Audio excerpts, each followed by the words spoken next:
Le ponçage, C'est un plat qui se mange sans sauce.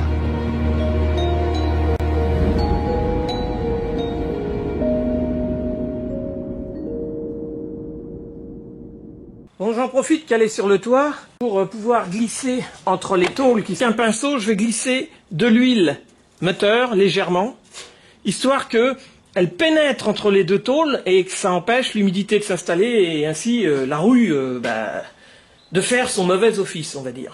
Bien, alors du coup que j'ai glissé de l'huile entre les tôles où il y a les points de soudure, évidemment ça va avoir mis du gras un peu partout. Donc avant d'apprêter et de poncer pour ça, il faudra que je dégraisse avec un diluant dégraissant, parce que sinon, si je peins directement sur le gras, ça va pas être bon. Le tout, c'est que le gras reste entre les tôles, là. Bon, cette voiture a dû subir un mauvais levage, du genre un Fenwick pour la porter, ou juste un bastin qui a été posé là, sur la crique. Et du coup, on voit bien, ça a descendu, enfin, en fin de compte levé, puisque là, elle est à l'envers, le plancher. Donc, il va falloir que je redresse un peu ça, parce que ça fait pas très... Non, c'est pas très régulier, quoi. Je viens de poser 2 règles en aluminium qui montrent bien les endroits où le plancher a été légèrement enfoncé. Donc, j'ai installé également une structure qui est posée sur des endroits, des points d'ancrage, 3 criques losanges qui poussent un tasseau au niveau du plancher où il y a la pliure, de redresser le plancher. Alors évidemment, la structure est posée sur des endroits quand même assez résistants, parce qu'il ne s'agit pas de pousser sur le plafond de la voiture et de faire une bosse, hein. Donc voilà, ça c'est les points d'ancrage des longerons. Là c'est au niveau de la baie de pare-brise. Et là c'est au niveau de l'entrée de porte.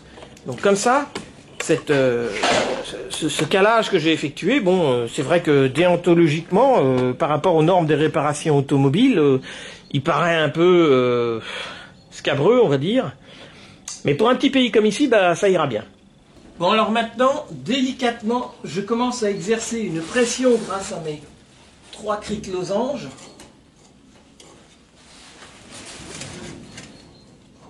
Pour redresser le plancher.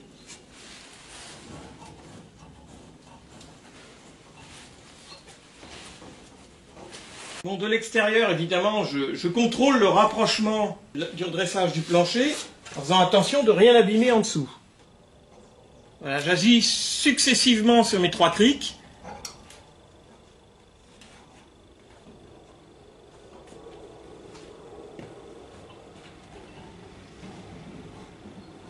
Bien, j'en profite que mes 3 criques ont poussé en pression le plancher pour... Ici, il va falloir que je redresse là, à ce niveau-là, il va falloir que je tape avec un gros marteau, une pioche, on peut dire, de telle sorte à ce que je remonte la partie du bas de caisse ici.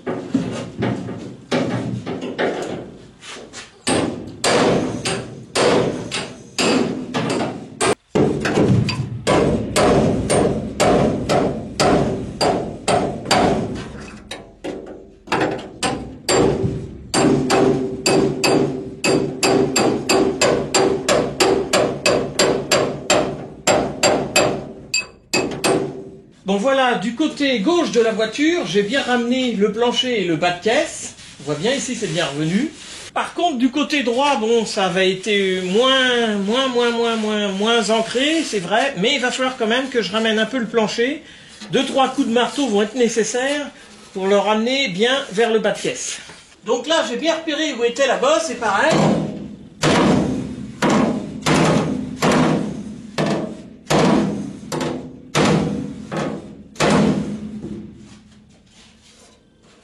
Je ramène tout ça en position.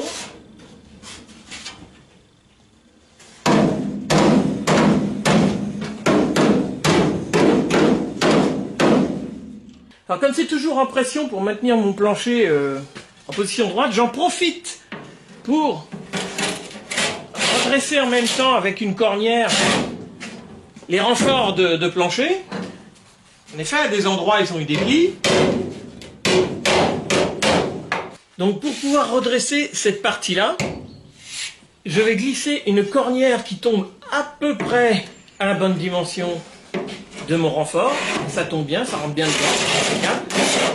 Seulement pour être sûr que ça soit bien comprimé et en pression, que ça soit dessus, à un moment donné, j'ai préparé une spatule en bois qui est à l'entrée juste à la dimension de mon renfort de caisse. Je vais le glisser dedans. J'ai fait des repères au feutre. Quand ma carnière va rentrer et va tomber sur la spatule en bois, à un moment donné, elle va être bridée dessus. On le sent bien, là, ça bride. Du coup, il faut que j'aille jusqu'à mon renfort.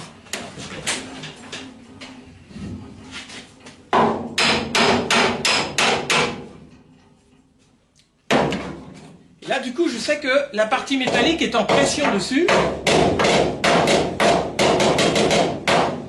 Et je peux, à ce moment-là, ça me sert de tas et ça me permet de redresser la pièce.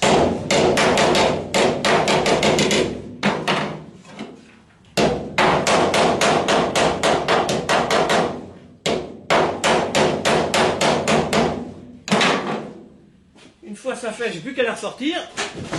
Pas évident.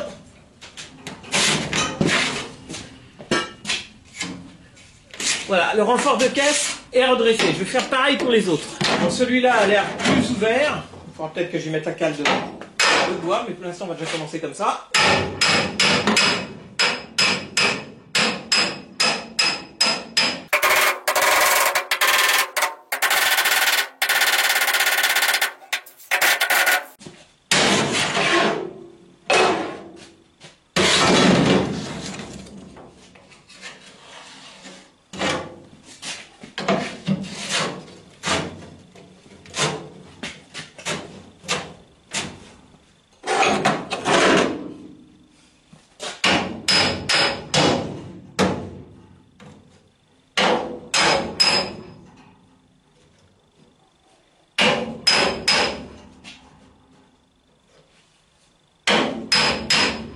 Voilà, là j'ai réussi à glisser le bout de bois en dessous, ce qui bride beaucoup plus le bout d'acier.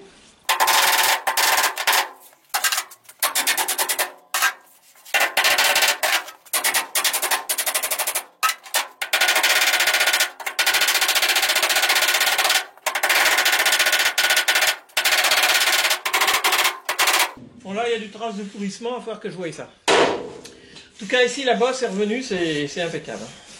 Donc, comme d'habitude, maintenant, pour ressortir la carnière qui m'a servi de porte-à-faux, pincetto, marteau.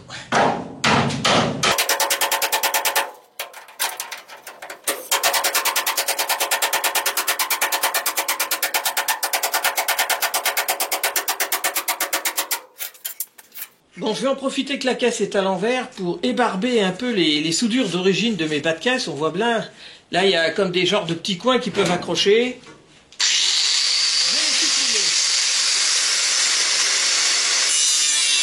Bien, alors une fois mes soudures de bas de caisse que j'ai bien ébarbées, surtout je prends une vieille lime, et derrière le labitaire, il reste toujours des petites traces assez coupantes. Donc je vais casser les arêtes.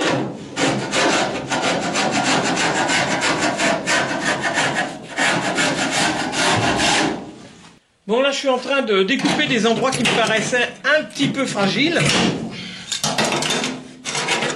Bon c'est vrai qu'à ces endroits-là, bon, je vais remettre de la tôle nickel, ça ira beaucoup mieux. Mes renforts de plancher étant légèrement oxydés à 2-3 endroits, donc là j'ai dû ouvrir, virer la partie oxydée avec un Bristol, un carton assez léger. Bon bah pareil, je forme une empreinte, pareil de ce côté-là. Hein, en frottant avec mes mains, ce qui fait une empreinte.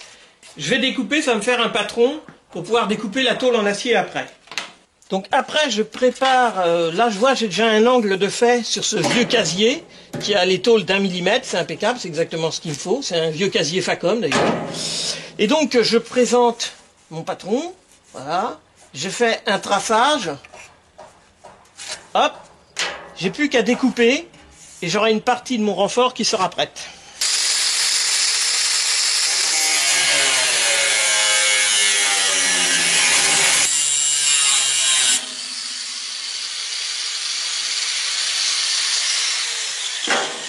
Bien, je vais commencer par le côté le plus facile qui est le moins abîmé. Donc je glisse le bout de cornière qui va juste pile poil dans mon renfort de caisse. Voilà.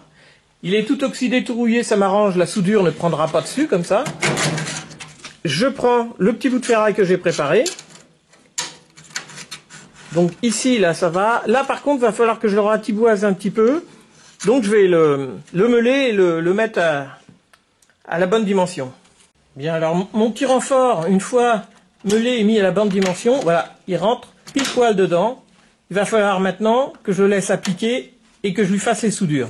Je vais faire exactement pareil de ce côté-là, avec le petit morceau que j'ai préparé ici. Alors je vais commencer par y faire 2 petits points.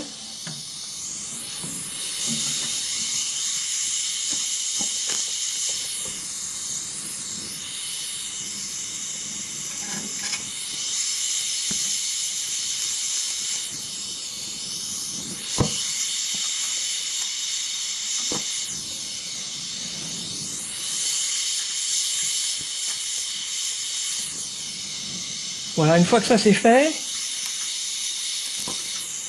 je vais essayer de tout souder l'ensemble. Alors une fois la soudure effectuée, il est possible que la cornière que j'ai glissée en dessous pour maintenir mon petit bout d'acier, pour qu'il ne tombe pas dans le fond pendant que je le soude, ce soit un petit peu figé dessus. Bon, c'est pas grave, on donne un petit coup de marteau, toc, voilà, ça a bougé.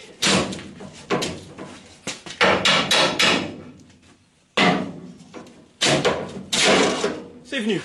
Je vais devoir maintenant la glisser de l'autre côté, justement fixer le deuxième bout de ferraille.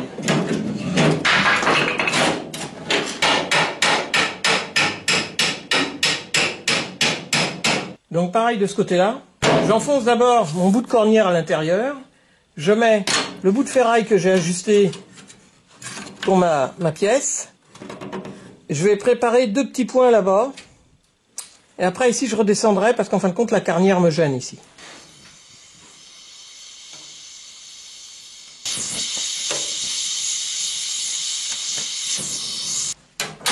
Maintenant que j'ai fait les 2 petits points, je vais retirer le bout de cornière.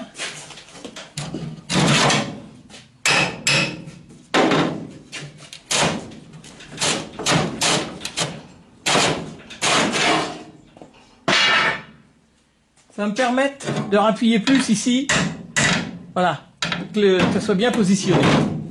Donc maintenant que je l'ai à peu près positionné, je vais rajouter quelques points de soudure.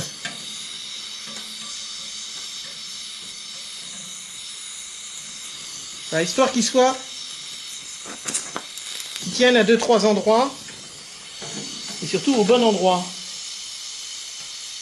Donc maintenant, pour que mon apport de ferraille reprenne bien sa place, il va falloir que je glisse en dessous de nouveau, voilà, mon bout de cornière. Et là, ça reprend sa place. Bon, je remets tout à peu près en place. Un petit coup de marteau, ça peut toujours aider. Là, je vais pouvoir refaire 2-3 points.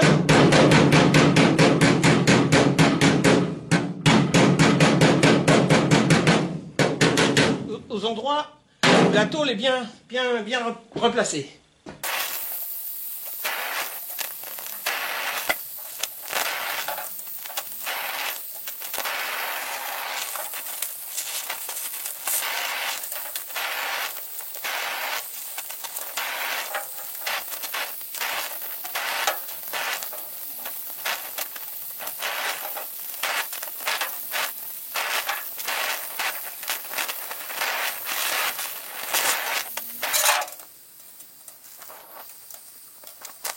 Donc point par point, j'ai réussi presque toute la soudure, sauf que forcé de reconnaître, à cet endroit-là, j'ai peut-être un petit peu trop entaillé mon morceau d'acier de ferraille, donc je vais bien retrouver des chutes de métal que je vais mettre ici pour pouvoir charger avec du brox. Voilà, j'ai récupéré une petite chute de métal que je viens d'installer.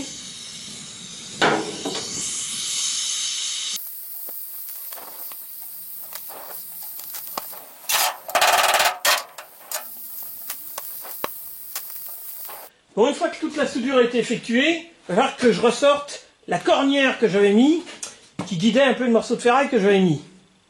Donc, pour commencer, je l'enfonce un peu, parce que ça va être coincé avec la soudure.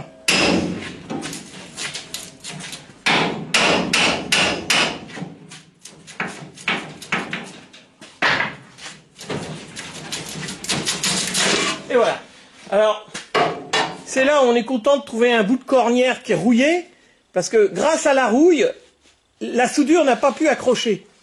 Ce qui fait que du coup, j'ai pu ressortir la cornière. Maintenant, il va falloir que je retire, c'est l'excédent de soudure.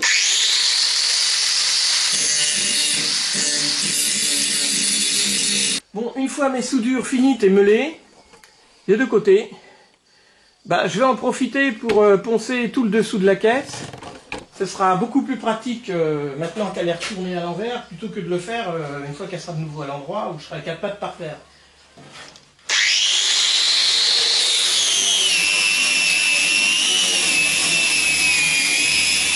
Voilà, le plancher étant redressé, poncé, les renforts sont réparés, c'est soudé. Je vais pouvoir maintenant retirer à l'intérieur la superstructure que j'avais installée pour pouvoir justement le réparer. Alors, je retire les crics.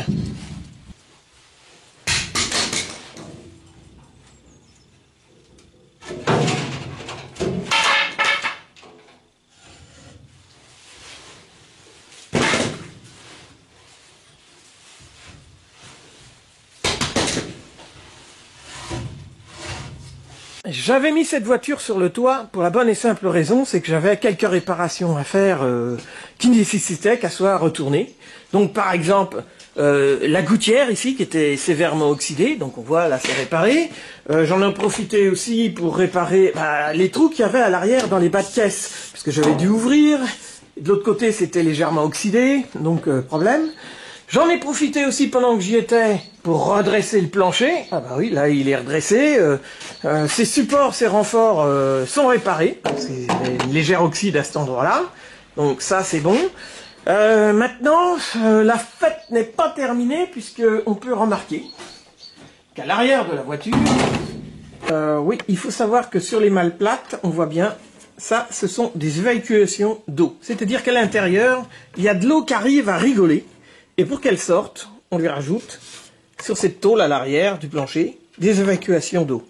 Bon, le problème, c'est que là, quand même, on voit bien que l'eau ça a fait des petits trous d'oxydation. Donc, il va falloir que je pourrais me contenter de blacksonner et rien faire d'autre. Il va falloir que j'apporte un renfort, quelque chose de supplémentaire, quand même. Donc, là, ici, c'est sain. De l'autre côté, c'est oxydé.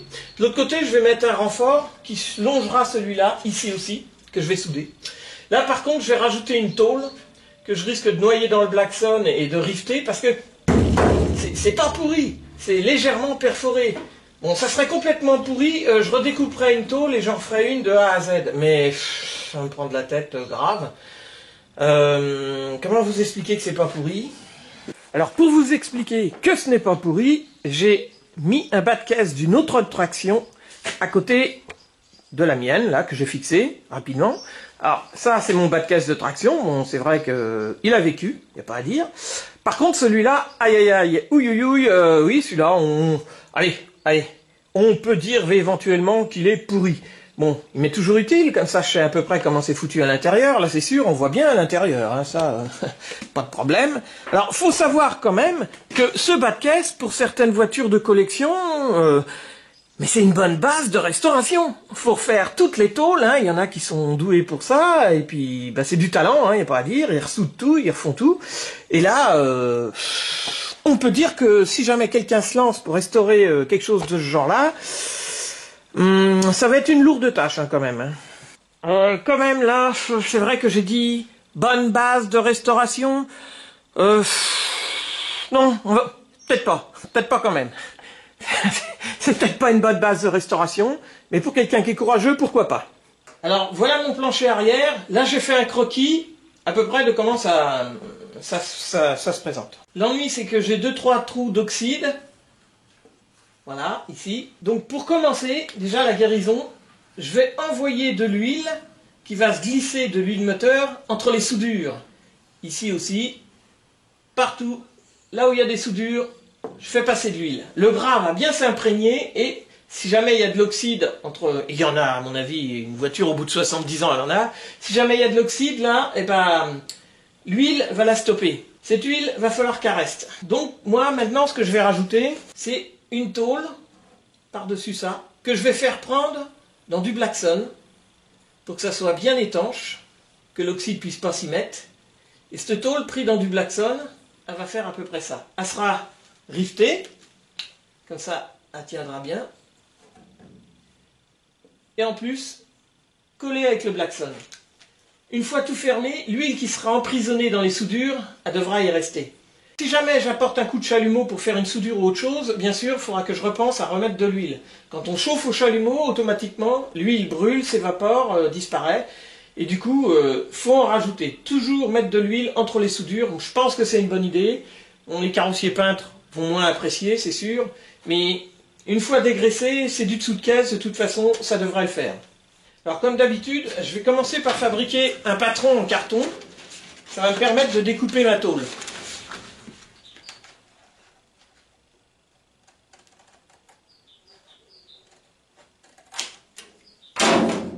Voilà, une fois mon patron en carton tracé et effectué, voilà, je vois la dimension de la tôle qu'il me faut. Bon, alors mon premier patron étant plutôt taillé, on va dire, à la serpe, puisque je l'ai mis instinctivement sur la caisse, j'en ai refait un deuxième grâce au premier, mais plus tracé symétriquement. En effet, du carton pour faire des patrons, je peux m'amuser à en tailler autant que je veux. Quand ça va être pour faire de la tôle, ça va être beaucoup plus pénible. Donc du coup, je vais plutôt m'entraîner sur du carton plutôt que de découper plusieurs bouts de tôle et faire plein d'erreurs. Bon bah comme d'hab, je vais me servir d'un vieux bout de tôle tout neuf. Je vais tracer et découper dedans. Bah, après le traçage, le découpage.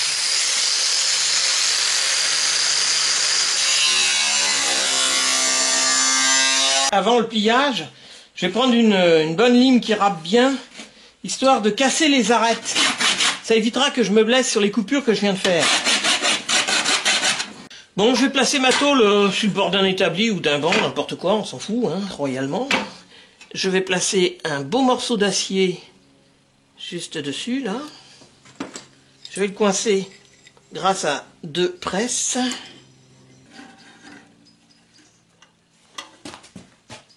Voilà, je vais pouvoir commencer à donner la forme à ce morceau d'acier. Légèrement, pour commencer. Après, avec une pince bécro, je vais le relever un tout petit peu, tout doucement, comme ça.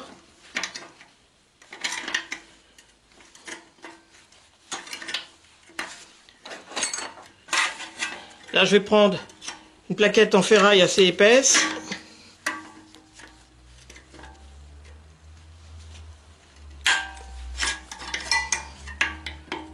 Voilà, délicatement comme ça, je vais rabattre ma tôle.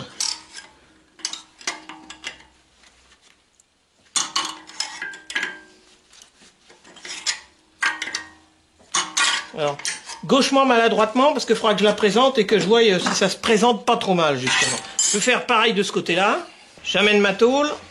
Je mets mon gros bout de ferraille à peu près au même endroit pour que la pliure soit au même endroit. 2 presses.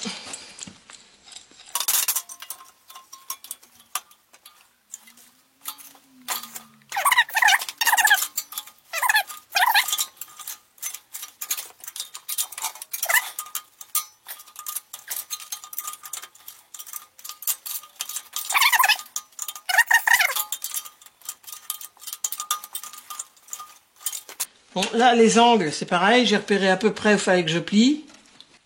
Je mets une petite plaquette en tôle. Une presse. Je serre la presse. Bon, là, il n'y a pas grand-chose. Voilà. Juste à la... Comme ça. Sans pince ni rien. Voilà, on arrive... Quand il n'y a pas grand-chose à plier, ça va bien. Pareil de l'autre côté. Une fois que j'ai pris dans la presse, hop, je relève un petit peu. Voilà, je fais une petite pliure. Je sais pas si ça tombe bien au bon endroit, donc c'est pour ça que c'est un peu l'ampère au pifomètre. Il me reste encore une pliure à faire qui est assez importante. Bon, sur l'aile, elle était déjà commencée. Ça va m'aider.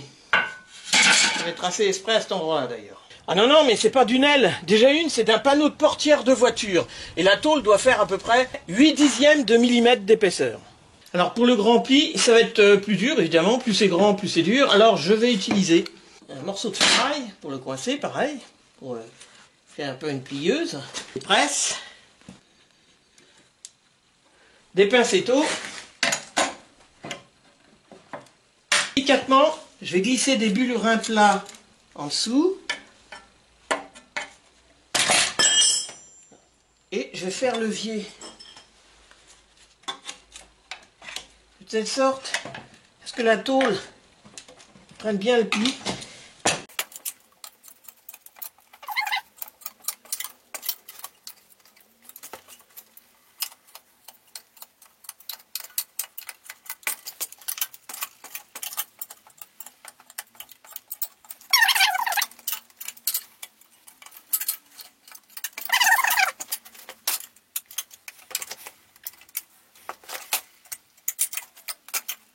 Bien, alors pour les petits renforts que je dois rajouter sur le côté, bah, comme d'habitude, je me suis fabriqué un patron en carton. Voilà, je le présente là. Bon, le patron en carton, c'est pas très compliqué ça à faire. En tôle, c'est plus délicat. De l'autre côté, j'aurais juste à le retourner exactement la même chose. Je vais découper la tôle grâce à mon patron. Bon, alors comme d'habitude, je récupère un vieux bout de tôle, ma foi, qui est tout neuf. Évidemment qui est tout neuf. Je présente mon patron dessus. Et là, je fais du traçage.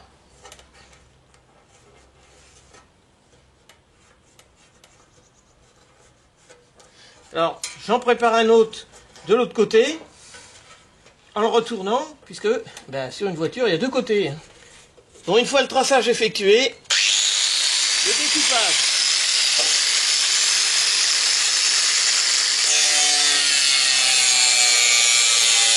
Alors comme d'habitude, une fois le découpage effectué, on lime les bords pour éviter de se blesser avec les mauvaises coupures.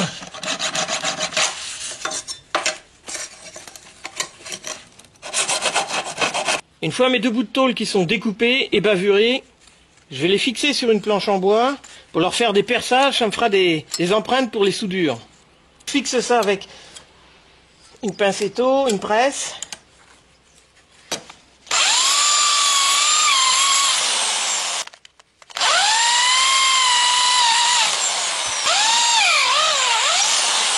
Bon, je fais la même chose pour les autres faces.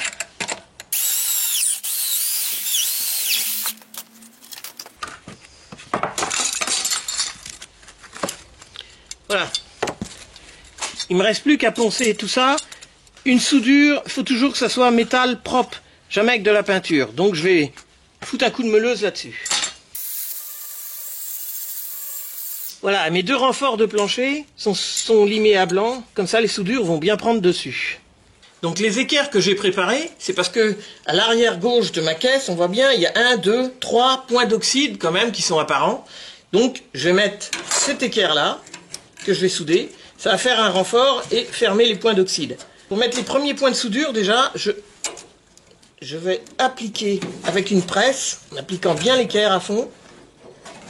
Voilà.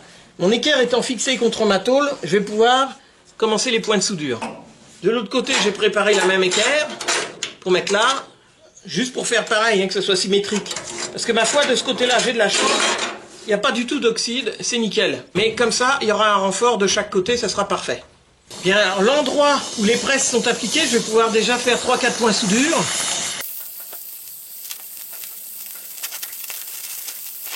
Pour effectuer une pression sur la partie en acier, là, pour qu'elle ne se relève pas quand je vais chauffer et souder, je vais utiliser un peu n'importe quoi. C'est-à-dire là, je vois, j'ai une vis à peu près à la bonne dimension. Voilà, je la coince comme ça ça remonte pas. Ici, je fais pareil. Je prends une vis. Voilà, je les coince comme ça, mes tôles en acier sont coincées, elles ne peuvent pas remonter. Donc mon équerre ne pouvant pas remonter ici, de l'autre côté, par contre, j'ai mis un petit morceau de bois, un petit morceau d'équerre en métal là-haut, ce qui va maintenir en pression la carrosserie de la voiture contre l'équerre. Mes deux morceaux d'acier étant plaqués l'un contre l'autre avec ce que j'ai pu mettre pour faire pression, je vais pouvoir effectuer les deux points de soudure. Les deux points de soudure étant effectués, j'ai déplacé les points de pression en bas et en haut. Maintenant, je vais effectuer les autres points de soudure.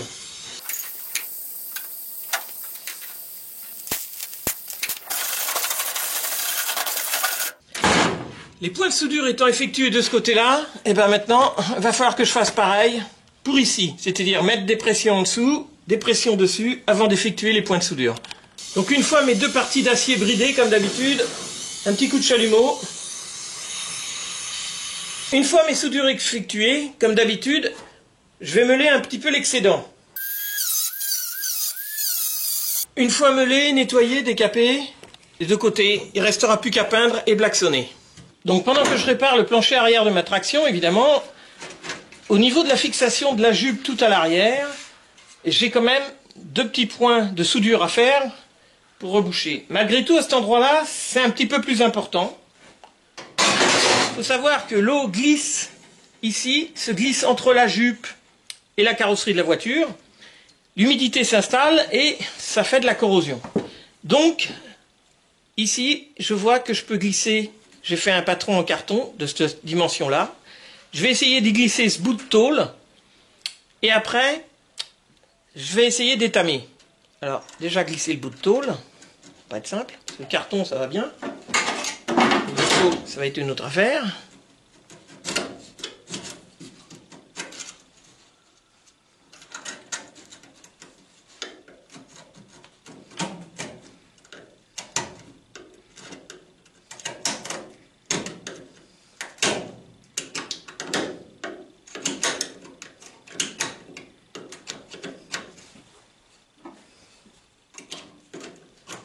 Maintenant ça va être un jeu, il faut le faire reculer. Je vais utiliser autre chose. Bon, une fois mon petit bout de plaquette de tôle installé, alors je lui mets pas mal de pâte à étamer. Je peux en mettre. Voilà, je pense qu'il faut bien charger quand même parce que c'est dans un état lamentable. Hein.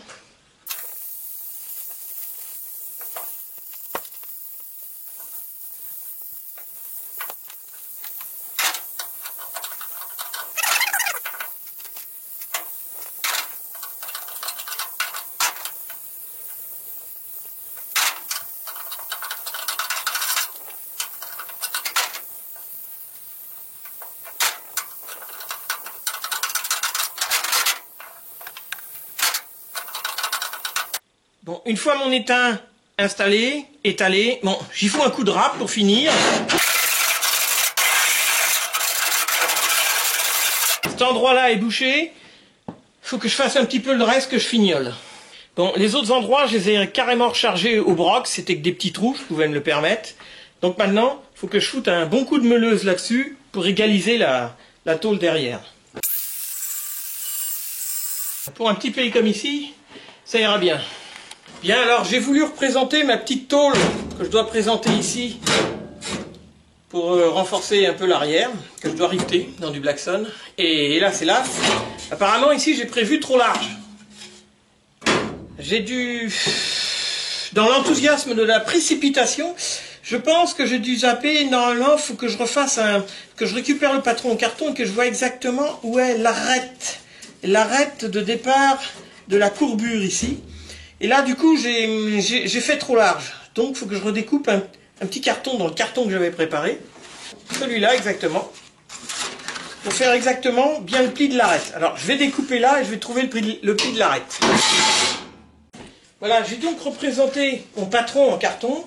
Donc, j'ai découpé la partie dont je n'ai plus besoin. Enfin, normalement. La vire. Je présente qu'une des parties, celle qui m'intéresse, que je mets bien au fond. Et là, je peux m'apercevoir que l'arête, avec les petites encoches que j'ai faites, est vachement loin. Hein. Ouh là.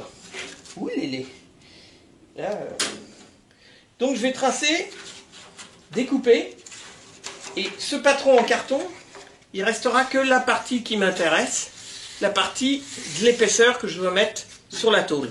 Donc évidemment avec le patron en carton, c'était pas possible à voir, c'était un peu ambigu, tandis que là en le découpant, je vais tout de suite savoir. Voilà, alors une fois découpé à la bonne taille, je reprends le patron en carton, je le présente sur la pièce de tôle que j'avais préparée, et je m'aperçois effectivement que j'ai mis beaucoup trop d'épaisseur. Là, il faut que je remette la tôle droite et que je plie, mais à ce niveau-là. Ça va pas être simple. Bon, déjà, il faut que je redresse mon morceau d'acier que j'avais plié, donc je remets ça dans des presses, et puis voilà, je rappuie dessus. Je vais le finir dans un étau pour le serrer. Voilà, alors maintenant je vais présenter le patron que j'ai découpé juste à la bonne dimension. Il faut que je mette la pliure et en effet on s'aperçoit que ma foi j'étais vraiment dans les choux, hein, on peut le dire. On peut le dire comme ça. Donc la pliure, il faut que je la mette plutôt à ce niveau-là. Bon, du coup je suis reparti pour replier ma tôle arrière.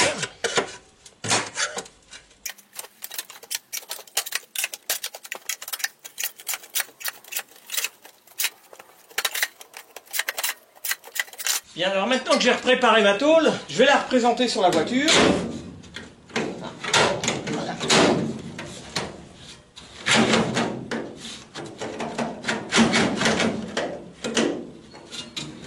Voilà, là je présente bien. Okay, donc je reprends, là je vais prendre des écrous, des presses, et je vais essayer de fixer ma tôle avec des presses déjà pour voir ce que ça donne.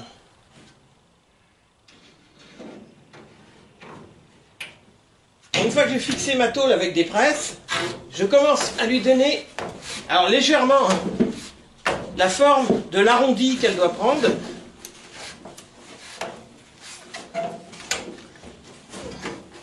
Voilà, pas plus pour l'instant. Bien, j'en profite que ma tôle est en place, tenue par les presses. Je m'aperçois que, je le savais déjà de toute façon, pour la fixation de la jupe arrière, il y a 2 trous que je dois repercer dans la tôle que je rajoute. Bon, bah là, comme elle est en place et tout, je vais en profiter. Grâce au trou d'origine de la caisse, ça va me guider et je vais percer ces trous-là.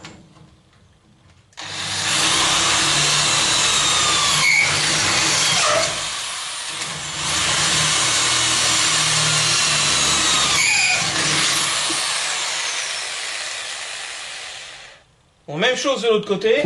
Bon, j'ai redéposé ma tôle évidemment et je vais fignoler les 2 perçages que j'ai fait avec une lime, une queue de rat ça s'appelle.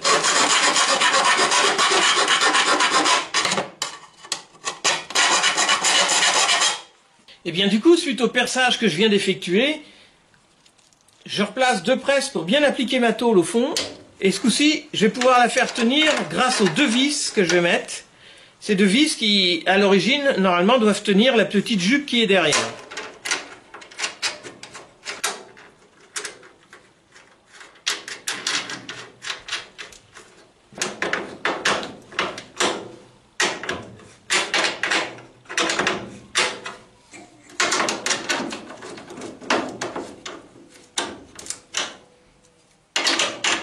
Je serre ma tôle que j'ai rajoutée grâce aux 2 vis.